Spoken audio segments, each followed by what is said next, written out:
to Road Gang Radio with Jimmy Mack, Lindsay Lawler. Give me a minute, y'all. I'm coming. And you, because if you're listening, you're in the gang. Take it away, founding member Phone Master Dre. That I can do because we are live from the House of Degas, a.k.a. Passport Studios. This is Road Gang Radio with Jimmy Mack. Thank you, by the way. Big thanks to Robert Braswell. If he hadn't been doing that segment, Dre and I couldn't have raced down the street and caught that inflatable pumpkin. Yep. Oh, man, that's something else. By the way, if you weren't here this morning, there is a story out of Ohio about a bunch of police that ended up in not a high speed, but a high bounce chase. A giant inflatable pumpkin unloosed itself from the yard of some Halloween celebrants, and they had to cram it into the back of a squad car. Just like us, we're rolling and tumbling through the day. Yes, sir, we are. Missy Blair, by the way, joins us as she's wont to do. She's the academic director at Pima Community College, Center for Transportation and Logistics here on Education Station, brought to you by our friends at Carrier's Edge. Missy, one of the things that I love about this segment is that we are a solution-oriented space. This isn't it is National Grouch Day in celebration of Oscar and all of us who remember him. Thank you, Oscar, for your service of being a grouch for us all. This isn't a grouchy space. You and I kind of love solutions, and there's a lot of stuff that people are really kind of aggravated about these days, but you and I are going to kind of break down some discussion in regards to the training space and how maybe we can offer some solutions in regards to non-domiciled stuff, some English language proficiency stuff, how we actually can kind of begin to embrace an automated future and all that stuff. But before I get to any of that, how you doing? Good morning. Good morning. They looped me in right during the young lady portion, so thank you for that. I appreciate that. I don't know how that works, how I'm a longtime friend and still a young lady, but I'll take it. Thank you. It's masterful, isn't it? I got to tell you, my mom is one of 5 sisters, and I was raised around women. I've gotten really good at navigating that particular minefield. Let me tell you something. There's a lot of my aunts who are celebrating many an anniversary of their 29th birthday, far more than you and I are at this point. I'll tell you that right now. It's great to have you. It's great to have you. You know, Missy, I was so excited when I got your notes, and there's so much to talk about. One of the things I am most proud of in my life, I do volunteer work at Catholic Charities, and all I do is I teach English as a second language to people who are on the verge of getting their citizenship. They've gone through the process, and I'm teaching them how to really master English slang. And I don't mean nasty words. I just mean how to talk vernacularly. And a lot of them are getting ready to take their citizenship test, so they're really getting their English down. I mean, to a T. It's something important to me because I got to tell you, having somebody walk in, a Venezuelan refugee, walk in and be able to name the 13 colonies and get sworn in by Billy Idol. I'm not kidding. She got sworn in by Billy Idol, the original rebel, joined the rebel cause. This is something that trucking and driver training have a real opportunity here, rather than kind of talk about, rather than talk about what the problem is. There are some solutions for those people who are willing to play by the rules and willing to kind of work to make sure that their fleets and their carriers are completely English proficient. I just wanted to kind of start there. There are possibilities in the sector that you work in, correct? Correct. Absolutely. Yes. And that's awesome that you're doing that work. That's amazing. I bet you it's super rewarding too. So good for you on that. Thank you very much. So what we're doing is it actually started a while ago for us so in colleges typically, for those that don't know, there is typically like a adult education department where they work with individuals for career exploration as well as like basic skills. So we are lucky enough to have one of those departments, and it's a robust department. It has been for a while at Pima. And so we have a shorter term program, of course, compared to other programs in the college. And so we were having some challenges in the beginning, like how to weave that adult ed piece into a short term program like ours. And for adult ed, there are, just to kind of back up a little bit, it does consist of GED or HSE equivalency, preparation, English as a second language, things like that. So just so people understand what the adult ed, because, I mean, community colleges could be considered entirely adult ed, right? So, but in the adult ed department, that's a lot of what they deal with. And so we were noticing we have a predominantly Hispanic population in Tucson, and so we were noticing that the English language was sometimes a challenge once we got them into class. And what was happening is that our state was doing the permit tests in Spanish and other languages, and so it was typically it was challenging for us to be okay. We have to make sure they have the English language proficiency even then, right? Because this has always been a law on the books, right? It just wasn't necessarily enforced as much as it is being now.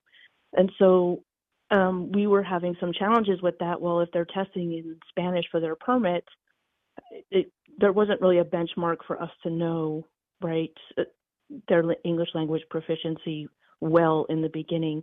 And so then the state switched, so they only offer it in English now.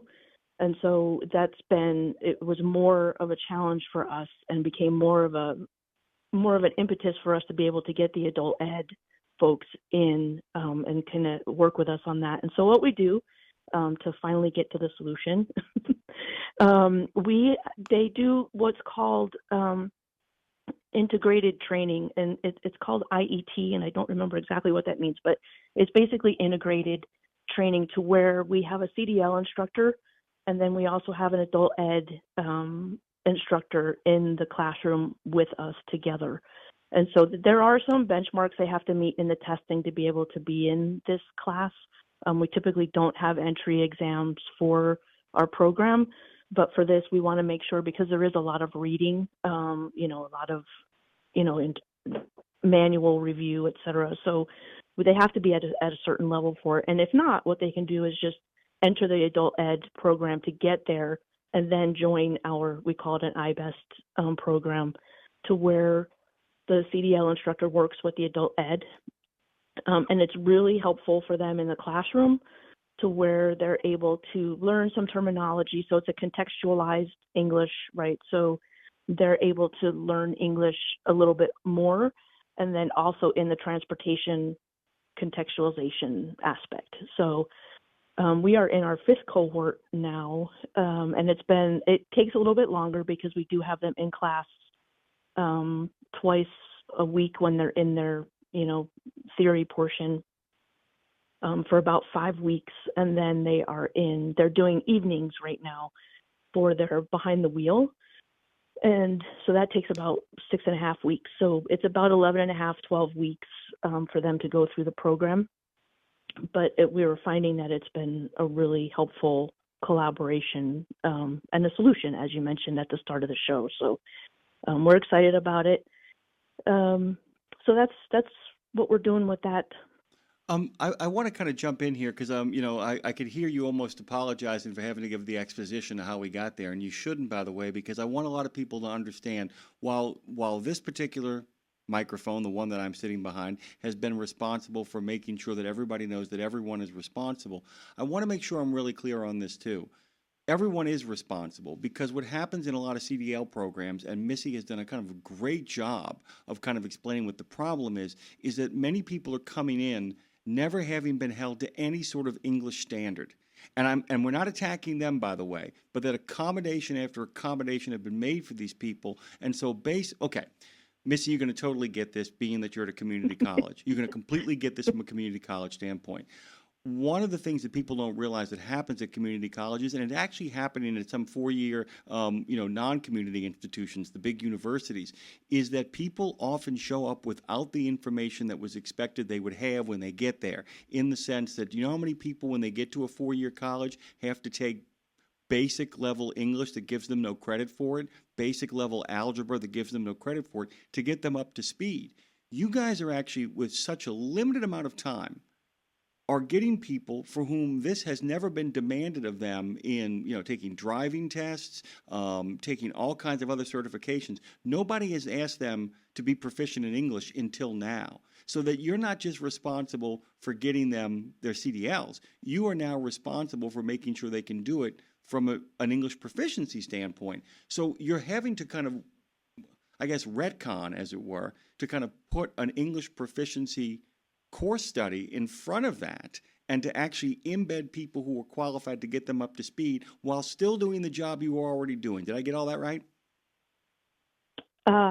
Dead on money. Like, I could have tears in my eyes right now because it's just, it's very, very accurate. And I appreciate that you understand that and have put the microphone to it, because it is. And it's a really challenging, and sometimes we can't do that where they're at, which really is one of the worst things that we feel sometimes. And so we do have to send them back to the adult ed, or not back, but we have to have them go through some classes first before we can get them, because we can't do that in, if they're at a certain level, like you said, because they just don't know. We have to get them a little bit more prepped before we can bring them into the CDL program. So, but the good part is that we do have those resources at the college to do that, as do many community colleges. And so I think one of the messages I wanted to get across too is that if you're an owner operator or a company out there, or a driver, even within a company, let your company know that if they're struggling with this, that, there are resources at community colleges typically to help with that. So I would strongly advise them to collaborate with their local community college on any issues they may be having. And that really is, and by the way, and this is where the words community come in so importantly. Like I said, it's not that any college, and by the way, so many cities, so many towns depend upon the financial injection that an institution of higher learning brings them. But community colleges in particular serve the community, and so it's important that the people in the community, and not just the community college, actually engage in conversation and dialogue. If you can't use resources if you don't know where the resources are and you've never bothered to ask. And that is such a big deal here in the sense. But the other thing is, too, and I'm curious, Missy, and you ain't got to comment on this if you're not in on this side. At some point, it does seem that some of the community colleges might have to remind a lot of people, maybe you should start bringing some pressure on other aspects of the community where English isn't being required. So while I know you guys are up to speed to do this, it might be nice to get a few more people. And sometimes, guys, we're talking about citizens. Sometimes we're talking about people who actually manage to navigate their way to a place where we're talking about legal people here who don't have proficiency in this, and that needs to be corrected to a large degree. And it shouldn't. And by the way, while I am thrilled that a CDL instruction is actually making this available and figuring it out, why is it falling to us? We do enough stuff. You know what I'm saying? I mean, that's kind of what it comes down to. Okay, we've talked about that. I do want to pivot and shift here for a second to talk about the autonomous vehicle program. I know that sounds like, what? How can you have an autonomous vehicle program? But that actually, it's a big thing, because outside of the actual people who make these things, few people understand what's actually going to be required to make these things operate better than people at the educational level in regards to CDL training and in regards to transportation education. Talk about that a little bit, would you? Sure. So we've been really early in this space, and we'll talk a little bit later if we have time to, like, how early we are. It's actually created some challenges internally, but not bad ones. We've found some solutions, thankfully, but because we are so early in the space, it's the hiring, of course, is a little bit lower than what we'd like, and that's not bad. It's just we have to figure out solutions and pivot, right? So what we have is, we originally built this with a partnership with Too Simple, who, of course, many will know are not in the space anymore. But we do still have contacts with folks who have worked there and are still in the space. And so our adjunct faculty has been full-time in the space, since 2019 when we rolled this out. So we have a program that basically in the college, and for those that aren't aware, in academia, like, programs take typically a really long time to stand up, just because of the processes that you have to follow through. And from start to finish, we had this stood up in about 9 months. Wow. Which sounds probably like... No, that's like amazing. Yeah, that's amazing. Guys, I want to contextualize this so that, because Missy's not tooting her horn enough here, the idea of actually putting together putting together any sort of curriculum, program, educational model, or methodology, and getting it through every single committee and every single kind of hoop it's got to jump through in less than a year is an extraordinary act of discipline. I want our listeners to understand 9 months is the blink of an eye in academia. It is for sure. So thanks for reinforcing that. So we met with, and that includes like meetings with industry, et cetera, and to put the curriculum together. So we met with them. We looked at, and keeping in mind too that this is a startup company, they don't have any idea about job descriptions in this space. Of course, they have some job descriptions set up for, their office, et cetera. But what skills that the drivers will need in the future, or non-drivers. That was one of the changes that we actually did make. We did require a CDL at first, but then they realized as long as someone had the interest in the space, they were willing to find a position for them. So, but what skills do they need? What competencies, et cetera. And we had to, as a community college, work with industry on that, and which is not necessarily the norm. Sometimes people just, we need a job description and then we can figure it out from there. It's our job now to be that almost like a consultant to say, okay, what are we looking at? And do you really need a 4-year degree, or do you really need a 2-year degree? Can we do this as a certificate program? And so we ended up on a certificate program that was 12 credits. And how we did that was we had a whole blackboard or whiteboard, blackboard with chalk. We weren't quite at that point, which would have been ironic with AV, right? But we were just, everything all over a wall, basically. And we backed those competencies into classes that we already had existing, and put those in the certificate program. And then we created a new class, which is basically like a 101 class on all things autonomous vehicles. And not just in the trucking space on that class. We also, like, one of the case studies they do in the classes on a passenger vehicle, autonomy. So we had that. It was 12 credits. It was I was so excited by the time we got it rolled up. I actually took the AUV 101 class because I wanted to see, I wanted to learn a little bit more, even though I had been talking with them. And I did. I learned quite a bit, actually, from the class. And so we had that. We've been running it for, since 2019, like I said. But some of the challenges there are because hiring is not quite at what, so believe it or not, for those that don't know, most colleges should, if they don't, have program reviews. And so every 3 years, we go through a cycle where we have to review the viability, et cetera, of the program. And because this was so new, we were, long story short, not viable. But thankfully, we have leadership in the college who have worked on our curriculum architecture where we had other options that we could do. And so we're in the process right now because industry, we're still, of course, we have a twice a year advisory council. And so they were telling us, please don't discontinue the program and please keep us all to where we have this hub so that we can, keep working on this and moving it forward.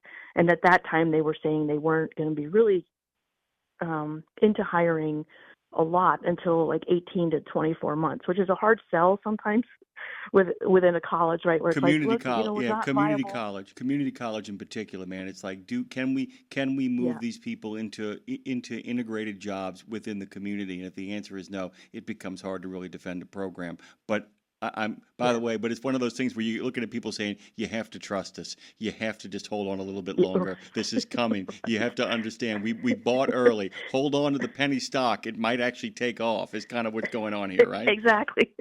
Yeah, that's a great analogy. Yes.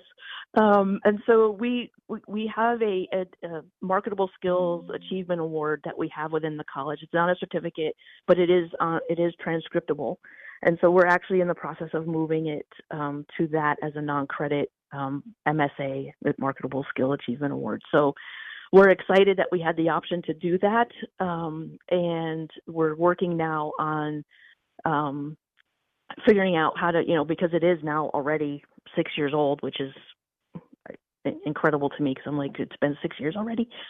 So we are working on updating a little bit the curriculum to see where we may need to change things, especially in that AUV 101 class, as well as our, CQI curriculum quality. They want us to explore what other programs might benefit from that AUV 101 program. So we're excited about it. It's a bit of work to get it through the process, of course, but we've already done it once. So we're just to kind of pick up steam to figure out how we need to modify things a little bit right now is kind of where we're at. And so, but it's definitely something that we're seeing momentum on. It happens in spurts sometimes, but it just seems like right now we're getting more inquiries and meeting requests about the program.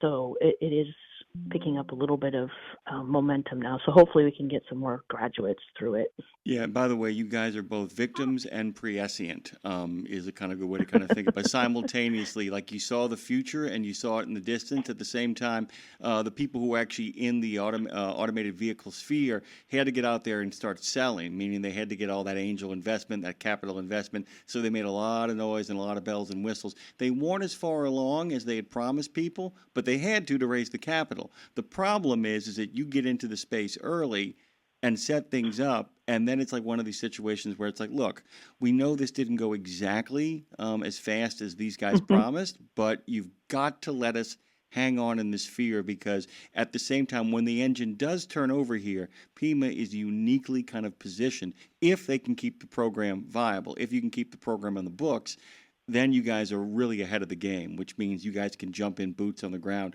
when it really gets started. Because it is going to happen. I mean, Torque, by the way, is finally saying, yeah, we're there. We're finally there at a space now where we can really start having this conversation. It's like that Twilight Zone episode where the guy buys up all the oil lands because he goes back in time only to learn that it's 50 years before the machinery will be invented to get the oil out of the ground. This is kind of what's happening here. It's really a great story, though. It's also about having a vision and having the people in a community college willing to help you stick with the vision. I want to talk about the training. We've got so much to talk about here. I knew this would happen, Missy. We've got the Training Provider Registry to talk about as well, too. And this really has a lot of bearing on what's going on in the world right now. Talk about that a little bit. Yeah, so not necessarily solutions from this end, but we're excited to see, again, for those, just to back up and give some background for those listening. So, of course, back in, I don't even know what year it was, maybe 2022, the implemented the entry-level driver training rules so that all new drivers had to have training, right? And so, but the Training Provider Registry is where providers go in and register themselves. So register themselves, I'll say that again, and they self-certify as a provider. And so, yes. I'm imagining PhD programs being allowed to do that. That's like really kind of perfect. Well, yeah. they could, exactly. Yeah. Or non-PhD, totally, fly-by-night schools, which Right. Has been somewhat of an issue. We don't see it a lot in our area, but I know some of my colleagues I got to throw the plug in, I haven't yet, the National Association of Publicly Funded Truck Driving I've been Schools. wondering when it would show up there, by the way. I've been meaning to drop NAP FTDS in there for quite some time. Go on, please. So, but it has affected some of my colleagues at their level. So, but sometimes you get these bad actors, and I know sometimes I hear a lot about training schools and that how why are they putting out all these actors or bad drivers, and it's not all of us. So, but the Training Provider Registry it's had some issues. Like sometimes you have people that are in there, but they're not actually authorized through their state to provide training. And so it's been an issue for quite a while now to where there's been no enforcement on it. And so we're excited that FMCSA has appointed a new administrator, Mr. Bars. So, and he does have that enforcement background. So we're hoping that gets cleaned up. They're already working on it, so that's good. I was just looking at it yesterday, and there's about 95 removals. About 42 of those were voluntary, but it's good to see movement on that to where we are getting some enforcement now and hoping for that. But, that's part of the issue of, when we hear why are these schools putting it, part of the issue is that they're self-certified in the federal database. And so it's good to see that we have some movement on that enforcement now. And that's through collaboration with CVTA and NAP FTDS. So we're glad to be on the forefront of that and pushing for that to happen. And Martin Garcia has been key in that collaboration. So it really is. It's crucial, by the way, because what people don't understand, we talk about the idea that, you hear guys 9 months, which, by the way, is a really accelerated rate to kind of put your program together. But this is what's important here is the fact that people need to understand that this is why we have to stop the fly-by-night schools, because it takes a long time to make a driver. Let's just be honest. I mean, the training and the CDL are just the beginning of it. And yet there are people out there who are throwing together programs and pushing people through, which means the most crucial nascent point, which is a space in which they can learn how to handle a truck, how to back it up, and actually to understand a lot of the theory behind it. There's no way to rush that. And I don't mean the program itself. You can do it in 5 to 8 weeks a lot of the time. But what you can't do is you can't just make it up on the fly. If you're working in those kind of really contracted spaces, Missy, you got to make sure that the information is organized, accredited, and everything is kind of taken care of right to the nth detail, correct? Yeah, and that all leads back to safety, right? I mean, it's really hard to come up with a program quickly and it also be a safe environment for not only students and staff, but, we're motoring among our community, right? So, you have students out there on the street. And so it's definitely, it's concerning. And so it's really good to see that we have some enforcement starting and hopefully that will continue. So.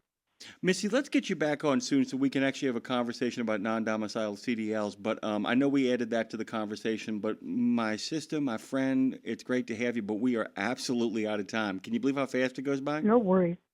It every time, Jimmy. So I appreciate that. It's always good talking with you all. By the way, our good friend, and we can say that now, longtime friend, young woman, Missy Blair, by the way, academic director of Pima Community College and big champion of the National Association of Publicly Funded Truck Driving Schools, has joined us this morning. Thank you, Missy. We'll talk together soon, hopefully in person next time. All right. Sounds good.